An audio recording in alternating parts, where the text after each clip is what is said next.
Bienvenidos a Voces del Español. Lengua, cultura e identidad. Voces del Español es un programa que nos muestra cómo nuestra forma de hablar el español refleja quiénes somos, cómo somos y de dónde venimos. Voces del Español es un programa dirigido por la doctora en lingüística Erika Erdeli, quien además es secretaria académica de UNAM Chicago. Aquí comenzamos. Voces del Español.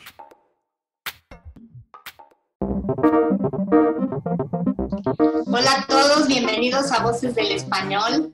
El día de hoy vamos a retomar un poco lo que hablamos en el programa pasado, que ya habíamos empezado a hablar un poquito sobre temas que tienen que ver con la salud mental y la atención que dan los psicólogos y psicoterapeutas a la población hispanohablante que vive fuera de México, en este caso pues en Chicago, donde estamos ahora. Y tengo el gran gusto de presentarles ahora a la doctora Alejandra Pérez Herrera. Ella es doctora en psicoterapia Gestalt y se encuentra en este momento en la Ciudad de México y desde allá es que ejerce su labor como psicoterapeuta, atendiendo en una modalidad que ahora en tiempos del coronavirus no nos sorprende tanto, que es la modalidad a distancia. Y esto la ha llevado a pues, atender población hispanohablante que se encuentra fuera de México, en algunos casos, pues, en Estados Unidos, en Canadá, en América del Norte. Entonces, pues, le doy la bienvenida a la doctora Pérez. Muchas gracias por estar con nosotros, Alejandra, y por aceptar esta invitación al programa.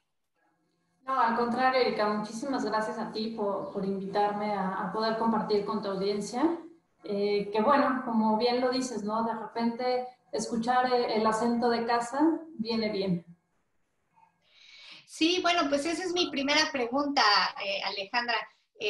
Bueno, primero, ¿cómo es que empezaste o desde cuándo empezaste a atender o a dar psicoterapia a distancia? ¿Cómo lo haces y por qué hacerlo en español resulta atractivo para las personas que se encuentran en otros países? Bueno, te cuento un poquito esta historia. Yo soy psicoterapeuta de formación y algo que me dediqué sobre todo al principio a hacer fue la psicoterapia asistida con animales. De esto escribo yo un libro y cuando me voy a presentar el libro a congresos internacionales de animales, la gente me escucha hablar y me dice, ah, padrísimo, yo quiero tomar terapia contigo. Y fue así de, ups, a mí me encantaría ser tu terapeuta, pero yo no soy de esta ciudad, ¿no? Yo estoy lejos. Y un poco en este tren de la innovación, de probar cosas diferentes, de salirnos de la caja, ¿no? Que es donde se posiciona la psicoterapia asistida con animales, a mi primer paciente en línea le dije, mira, nunca lo he hecho, pero probamos cómo te sientes tú y cómo me siento yo. Y a partir de ello, que esto fue en el 2013, empiezo yo a hacer terapia en línea esporádicamente con pacientes que me escuchaban en alguna conferencia y querían sumarse a este tren, pero después se convierte en mi opción principal de atención porque me veo ante la opción de irme a vivir a Londres. Y pues ahí ya no había opciones, ¿no? Era como si viven cerca o lejos del consultorio, todo el mundo estaba a un mar de distancia. Y la opción para mis pacientes era o te vienes en línea conmigo o te busco quien más pueda seguir con tu caso. Y muchos de mis pacientes, la gran mayoría, acceden a continuar trabajando conmigo. Y estando yo fuera del país, noto, ¿no? Cómo, además Londres es una ciudad tan cosmopolita y tantísima gente que está fuera de su patria y que necesita atención psicoterapéutica, porque esto, bueno, debería ser canasta básica para todos los seres humanos, y no es lo mismo expresar las emociones y sobre todo la profundidad que estas pueden llegar a tener en un idioma que no es su lengua materna. Y ahí empiezo yo a trabajar primero con pacientes hispanohablantes, de hecho peruanos, en Londres. Cuando regreso yo a México, de alguna manera que ahí sí creo, ya me acordé, tenía una paciente en Cancún que tenía una hija en Canadá. Se la estaba pasando muy mal por justamente este asunto de la luz y la depresión en el invierno, y me dijo que sí podía atenderla. Y a raíz de eso me empiezo yo a hacer de una clientela en Canadá y después en Estados Unidos, y he tenido alguno que otro en Londres, todos hispanohablantes. ¿Y has encontrado alguna característica en común entre estas personas que están en Estados Unidos y Canadá? ¿Algún tipo de atención particular de la que requieren, que no necesariamente requieren quienes se encuentran en su patria? Sí, todos pasan por exactamente el mismo común denominador. Independientemente si están buscando terapia de pareja, terapia por sus hijos, orientación vocacional, el hilo conductor es: estoy fuera de mi país, no me puedo comunicar, no me siento como en casa, no tienen las mismas costumbres. Yo te diría que más que el tema de hablar en español o de compartir un acento, porque no siempre compartimos un acento. Tengo pacientes peruanos, por ejemplo, chilenos, españoles, que si bien todo es español, pues no es el mismo español. Lo que más les puede es que alguien pueda entender la cultura latina como tal. Eso es lo que realmente les importa, que cuando hablen de extraño mi familia, ¿no? Aquí la gente se ve en el bar, platica un rato y luego se va cada quien para su casa, ¿no? Dice, no es como que puedan ser los amigos que vienen a casa, no son mis amigos de toda la vida, no tienen las mismas costumbres, no tengo con quién celebrar el Día de Muertos. Eso es en realidad lo que es más profundo. Digamos que si bien hay un evento que los lleva a terapia, el trauma de fondo es el no estar cerca de su cultura. Bueno, es muy interesante esto que mencionas, porque más allá de no estar en tu patria, estamos hablando de, como dices tú, ver a la patria más allá del país de origen. O sea, no es nada más que soy peruana, sino que soy latina. O sea, eso es algo que me ha llamado mucho la atención viviendo aquí en Chicago, que personas que antes no se asumían como latinoamericanas, nosotros normalmente nos asumimos como del país del que somos. Yo soy mexicana, no, yo no soy mexicana, soy peruana, no, yo soy brasileña. Incluso he tenido alumnos brasileños que me dicen, yo nunca me asumí como latina o latinoamericana, siempre pues, soy brasileña y ya, pero al venir aquí a los Estados Unidos me convierto en miembro de un grupo que es más heterogéneo de lo que yo estaba acostumbrada. O sea, ya no es nada más necesito encontrarme otro peruano, sino con que sea latino, con que entienda la cultura latinoamericana, con que hable mi idioma, ¿no? Aunque sea otro acento, como dijiste ahorita, ¿no? Antes, quizá viviendo en México, escuchabas a alguien con un acento peruano argentino y las reacciones, no, usted no es de aquí, no es lo mismo, ¿no? Pero ahorita encuentras, estando en Estados Unidos o en Canadá, encuentras un peruano, encuentras un mexicano y dice, bueno, si eres de los míos, ¿no? O sea, de alguna manera ese sentido de identidad se expande, ¿o qué pasa allí? Yo creo que tiene mucho que ver con nuestra necesidad de diferenciarnos y al mismo tiempo de confluir. Tuve también la experiencia, antes de vivir en Londres, viví en Venezuela un tiempo. Y sí, o sea, es que fue diametral las experiencias, más allá del país y de la economía. Era en Venezuela, yo estaba en un bar con alguien tomando una copa y escuchabas a alguien en la mesa de al lado hablando algo similar y te volteas y cuando ves ya no es tu mesa, ya es nuestra mesa y un poquito más al rato ya eres compadre para toda la vida y ya te abrieron las puertas de la casa y mañana es cumpleaños de mi hija, ¿por qué no se vienen? Y de verdad, ¿no? Te conviertes el pana de toda la vida.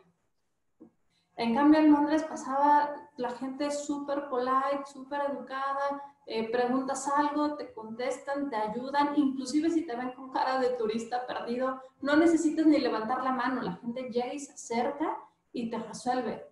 Pero no vuelves a saber a esa persona nunca jamás en la vida, ¿no? Entonces, sí hay esta necesidad como de tener una identidad, Y la identidad efectivamente se amplía, la frontera de la familiaridad, cuando me doy cuenta que va a ser tal vez medio complicado encontrar otro mexicano.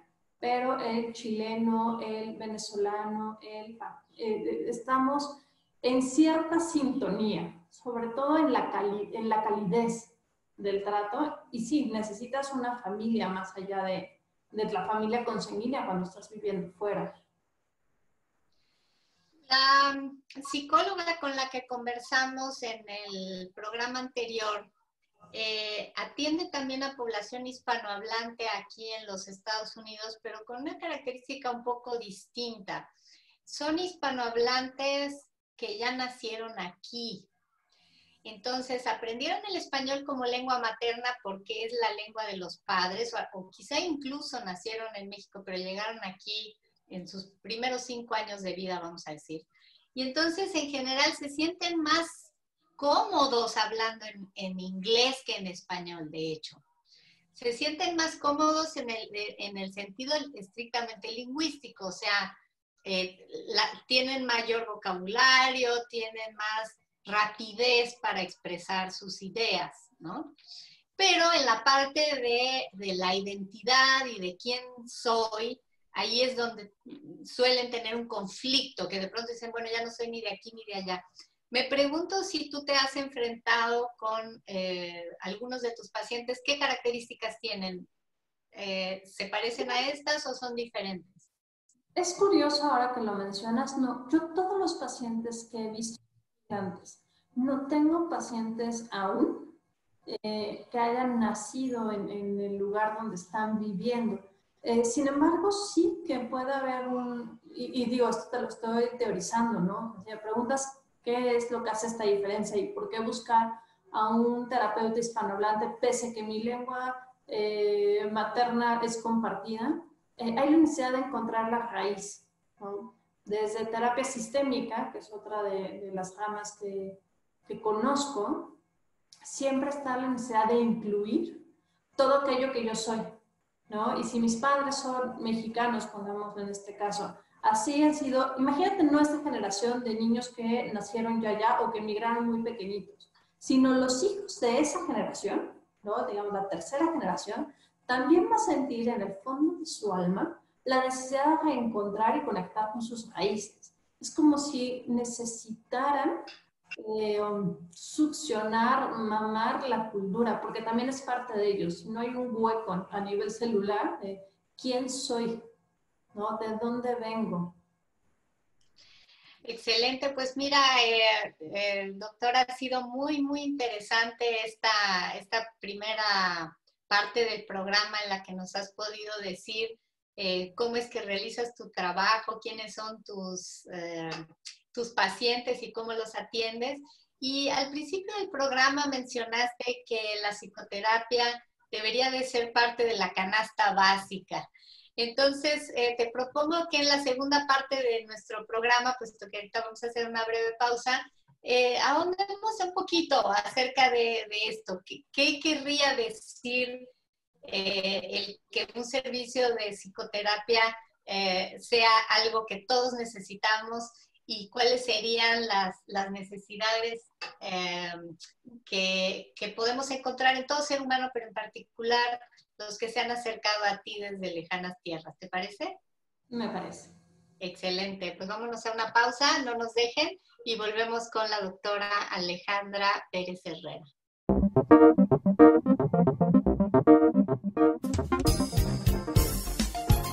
SPR, su estación, para escuchar noticias, 13 horas en París, música. Puedo decirte que soy un ángel para el amor encadenado. Y mucho más. Espiar. Llegando a cualquier rincón del universo, donde haya un dispositivo electrónico con servicio de Internet. Gracias por seguir con nosotros. Estamos en Voces del Español entrevistando a la doctora en psicoterapia Gestalt, Alejandra Pérez Herrera. En la primera parte ella nos comentó que ella se encuentra en México, pero que atiende y ha atendido en los últimos años a personas que se encuentran en diferentes partes del mundo que recurren a ella para iniciar un proceso terapéutico. Entonces, pues, al inicio del programa ella comentó que la psicoterapia debería de ser parte de la canasta básica para todos los seres humanos. Y yo le quiero preguntar ahora, bueno, ¿qué quiere decir eso? ¿Por qué todos somos posibles usuarios de una psicoterapia?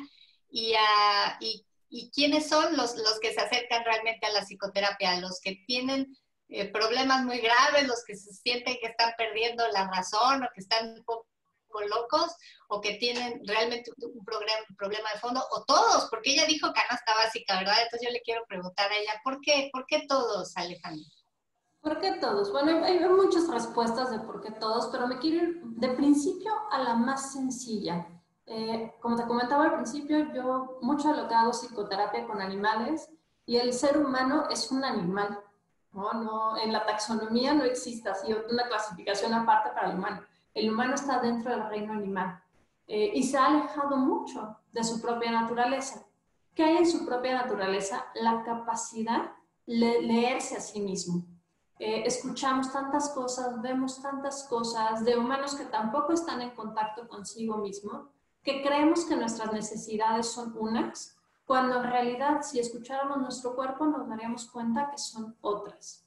Y esto sucede por un proceso de desensibilización que además es necesario y deseable, ¿no? Si no nos desensibilizáramos al menos un poco, entraríamos en un brote psicótico. No podemos poner atención a todo lo que vemos, todo lo que escuchamos. Es el tipo de gente que literal escucha y ve cosas que se supone no están, ¿no? Entonces, cierto grado de sensibilización es necesario.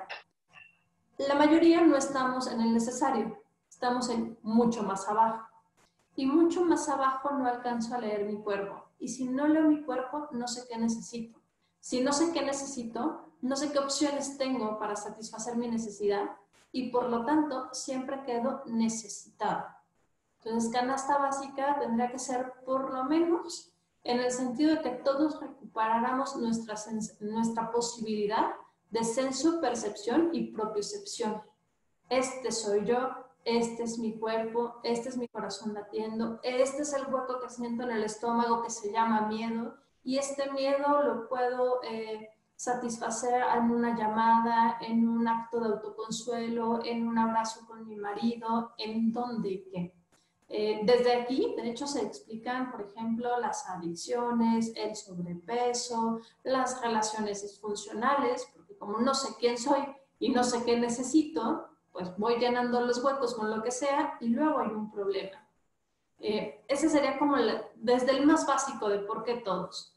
Ahora, si nos vamos un grado más arriba, ya justamente con el tema del lenguaje, pues todos los que ocupamos un espacio en este mundo somos alguien en relación a alguien más o algo, ¿no? Soy un empleado, soy un hijo, soy una madre, soy un hermano, soy un migrante, y poderme definir en mis espacios y en mis relaciones también es básico, porque si no sé quién soy y dónde soy con respecto a quién, mi comportamiento puede ser diferente.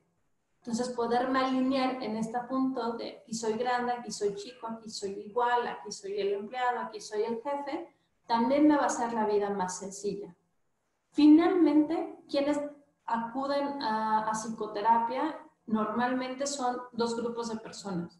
Los que están muy mal, se dan cuenta que tienen un problema, que quieren resolverlo y que no saben cómo, y los que de hecho están bien, pero quieren estar mejor y tampoco saben cómo.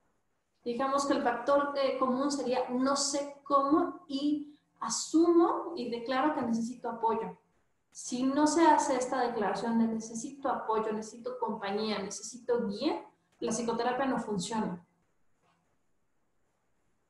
Qué interesante. Y me imagino que de estos dos grupos has tenido casos de migrantes que has atendido desde México.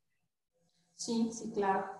¿Y cuáles son las necesidades que has detectado que tienen los migrantes que de pronto no son las mismas que las que tienen pacientes que tienes quizás viviendo en su propio país? Aquí hay un factor que suma. A ver, un migrante no deja de ser persona y de estar en relación con otros. Entonces, normalmente lo que necesita es lo que necesita cualquier otra persona, ¿no? Me la estoy pasando mal con mi pareja. Fíjate que hemos tenido un problema de infidelidad y no sé si irme, regresarme, salirme de la casa, buscarme a alguien más, vengarme. Eso sería, digamos, un discurso normal para alguien que está en su mismo país.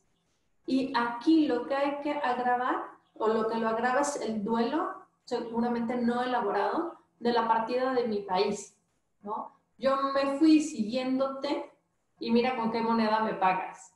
Y además no puedo agarrar, enojarme, tomar mis maletas y regresarme a casa de mis papás, por ejemplo, ¿no? Porque mis papás están en otro país. Ni puedo refugiarme en la casa del amigo o en la casa de la amiga. Entonces necesito a alguien más que me dé esta contención. Siendo muy concreta a tu respuesta, lo que necesitan elaborar los migrantes, a diferencia del resto de la población, es el duelo por la partida, ya sea voluntaria o involuntaria, porque a veces podrás decir, bueno, pero nadie te puso una pistola en la cabeza para irte a vivir a otro país y además te estás viendo un país que tiene una mejor calidad de vida. Sí, y eso no quiere decir que no duela dejar mi antiguo país, ¿no? Los duelos están mal entendidos, creemos que solo son pérdidas de algo negativo, ¿no? Murió mi mamá, me divorcié, perdí la carrera o el trabajo, ¿no? También hay un duelo por perder aquello a lo que estamos acostumbrados y nos da sensación de bienestar, ¿no? Y de protección. Cuando yo me voy a otro país, pierdo la identidad, pierdo la cultura, pierdo a mis amigos, a mi familia. Y en realidad no es que se pierda como tal, pero ya no tengo este contacto tan directo, aun si fue mi decisión. Y estos son los temas que hablas en tus sesiones de terapia con tus pacientes que han migrado a otros países. En general, ¿todos son migrantes? ¿Todos son migrantes? Sí, todos son migrantes. Todas son personas que en algún punto vivieron en México y tomaron la decisión de mudarse de país. Y estando allá, pasa algo curioso, que es más o menos los primeros 6 meses, un año, las cosas suelen ir muy bien, inclusive si van muy mal, ¿no? Si se le están topando con problemas reales. Tengo unos pacientes que quiero muchísimo, se van a vivir fuera del país y así como se van, se les enferman sus gatos, que son parte primordial de su familia. Y entonces el dinero que tenían para sobrevivir en lo que se acoplaban, pues se va en el veterinario del gato. Y todo ahí funcionaba bien. No fue ese el momento en el que me buscaron para pedir apoyo. Fue bastante después, cuando todo este asunto estaba más que resuelto por otros temas. Pasa que cuando recién nos mudamos, por lo general hay mucha novedad. Y eso nos sostiene ahí. Es como un enamoramiento, ¿no? Hay cosas que no me doy cuenta porque hay tantísimas endorfinas y tantitas feniletina que estoy enamorado del cambio y lo soporto todo. Tengo mucho más aguante, mucho más resistencia. Pero en cuanto va bajando esta curva, cualquier cosa, literalmente cualquier cosa puede ser el detonador. Cualquier cosa me he topado como fui al súper y moría de ganas de comprar tal producto y me doy cuenta que aquí sí está, pero sabe diferente. Cualquier cosa, nada que ver con toda esta tragedia del gato y quedarse sin trabajo, quedarse sin dinero. Fui a comprar una salsa y no sabía igual, se llamaba igual, pero no sabía igual. Pero allí es donde se dan cuenta de que existe ese duelo. Sí, ahí es cuando se dan cuenta de algo no está bien en mí, porque no es posible que me toque tanto y tan profundamente que una salsa no sepa igual. ¿Qué me está pasando? Y de repente voltean a ver y es, pero también me estoy sintiendo sola, aunque estoy acompañada de mi esposo, mi hijo, mi hermano, mi perro, ¿no? ¿Y qué más me está pasando? Pues me acabo de dar cuenta que llevo 9 meses sin hablar con mis amigos de toda la vida. ¿Será que todavía me recuerden? ¿Que todavía soy parte de su mundo? ¿O ya no? ¿No? Es como una pequeña muerte el irte a otro lado. Y el poder hablar con, o sea, esta posibilidad de hablar con un terapeuta que de alguna manera está del lado de aquello que se perdió, pues me imagino que tiene un valor agregado distinto al buscar un terapeuta local. Claro, porque si alguien me dice, ¿come tacos al pastor?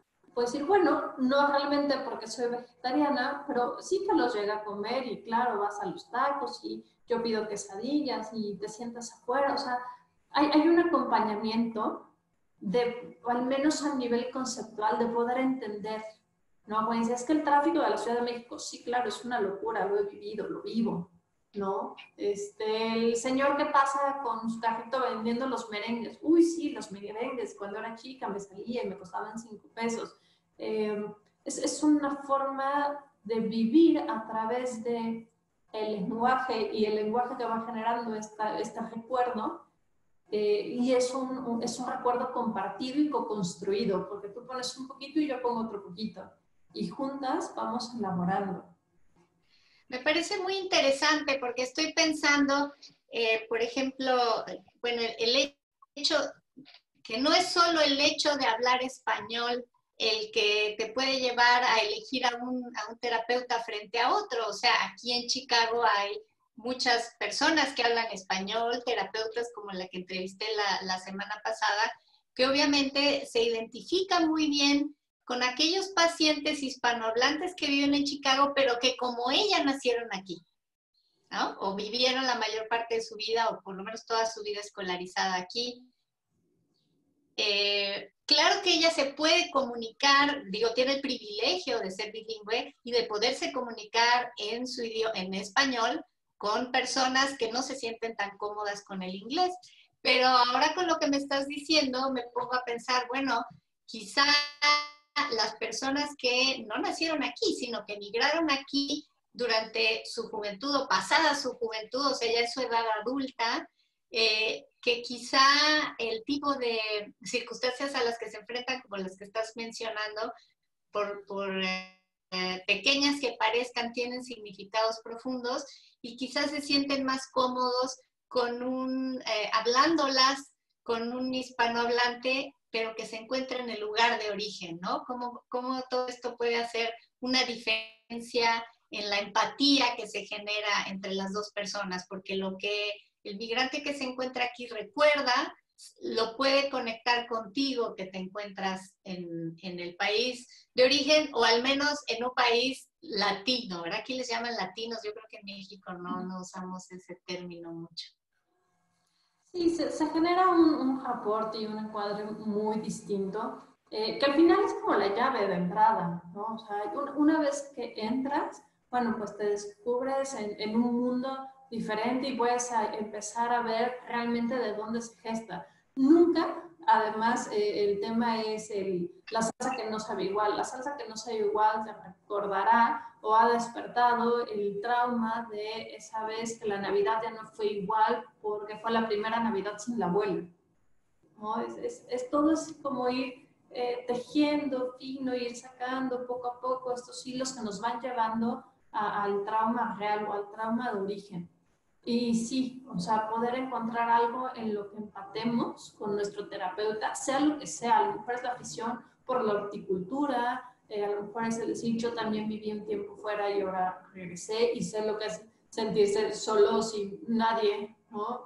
Creo que desde ahí además conecto con mucha facilidad con ellos, porque no solamente es compartimos la cultura latina, comparto tu experiencia de haber vivido fuera de mi país, en un país de habla inglesa, y no conocer a nadie, porque cuando yo me fui no conocía más que la persona con la que me había ido, y a mí el inglés, de hecho, es una lengua que puedo hablar, que la entiendo perfecto, pero que no me gusta, ¿no? Y entonces era así como, no me gusta tener que comunicarme prefiero comunicarme en francés, que lo hablo muchísimo menos y lo entiendo muchísimo menos, pero que me gusta. Entonces, poder compartir esta experiencia de sí, yo sé como tú lo que es agarrar tus dos maletitas y en eso toda tu vida irte a vivir a otro lado, ¿no? Por una parte. Y por otra, quería comentarte que se han hecho muchos estudios de cómo el tono de voz y la prosodia, la cadencia, es como muy importante para el proceso terapéutico, ¿no? A veces, no solamente que hables español, no solamente que seas latino, no es solamente que compartas esta experiencia mía de haber ido y estar en otro país.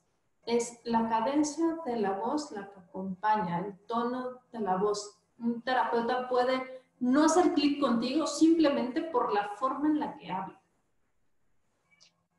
Qué interesante lo que mencionas. Me identifico mucho contigo con el tema del inglés y el francés y pienso que finalmente el hecho de que el español y el francés compartan raíces, porque finalmente son lenguas romances, y podríamos llamarlas, no en el sentido latino que se entiende aquí en los Estados Unidos, pero en México cuando hablamos de la cultura latina, incluimos al italiano, al francés, al español, ¿cierto? O sea, esta cultura que nos viene de los romanos. Entonces, me parece muy interesante que lo digas porque efectivamente hay una cercanía afectiva mayor con las lenguas romances que con una lengua anglo, ¿verdad? Que ya marca un nivel distinto de diferencia con el español, ¿no?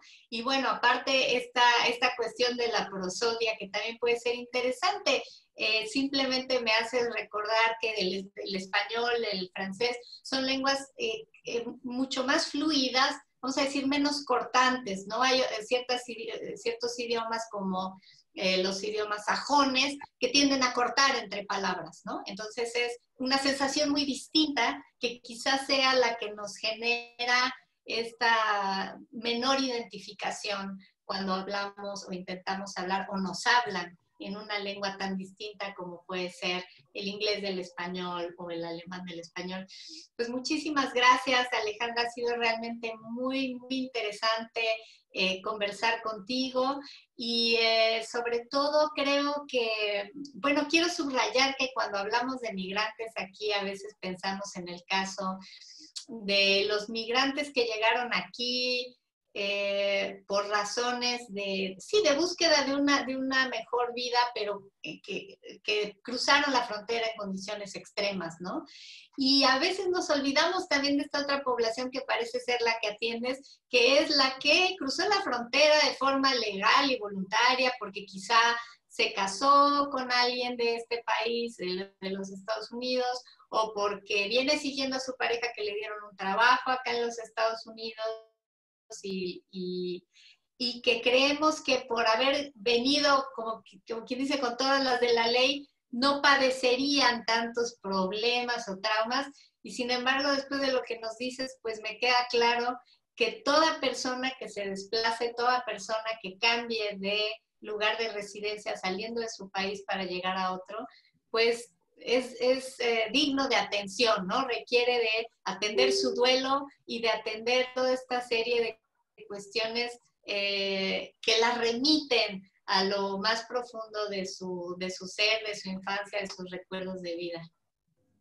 Efectivamente, la terapia no es solamente para la persona que ha tenido una gran pérdida, una muerte, la pérdida del trabajo, una enfermedad que no sabe cómo transitarla, vamos, cualquier cosa que pudiéramos nombrar dramática. No forzosamente, por eso decía que es canasta básica. Cualquier persona que quiera estar mejor de cómo está hoy, así sea muy bien, es susceptible a ser un cliente para hacer psicoterapia. De hecho, les va muy bien a las personas que van bien y quieren estar mejor. Maravilloso. Pues muchísimas gracias, doctora Pérez Herrera, por esta entrevista. Y bueno, pues seguiremos hablando de todos los temas que tienen que ver con la lengua que hablamos, la realidad cultural que vivimos y cómo la vivimos desde nuestro país o lejos de nuestro país. Muchísimas gracias de nuevo y pues a todos ustedes, como siempre, les recuerdo que nos pueden hacer llegar sus comentarios a través de las páginas web de Spanish Public Radio Chicago o de UNAM Chicago. Entonces también tenemos páginas de Facebook desde las que nos pueden seguir y hacer llegar sus comentarios. Les agradecemos mucho el habernos escuchado una vez más en Voces del Español. Los escucho en la próxima ocasión.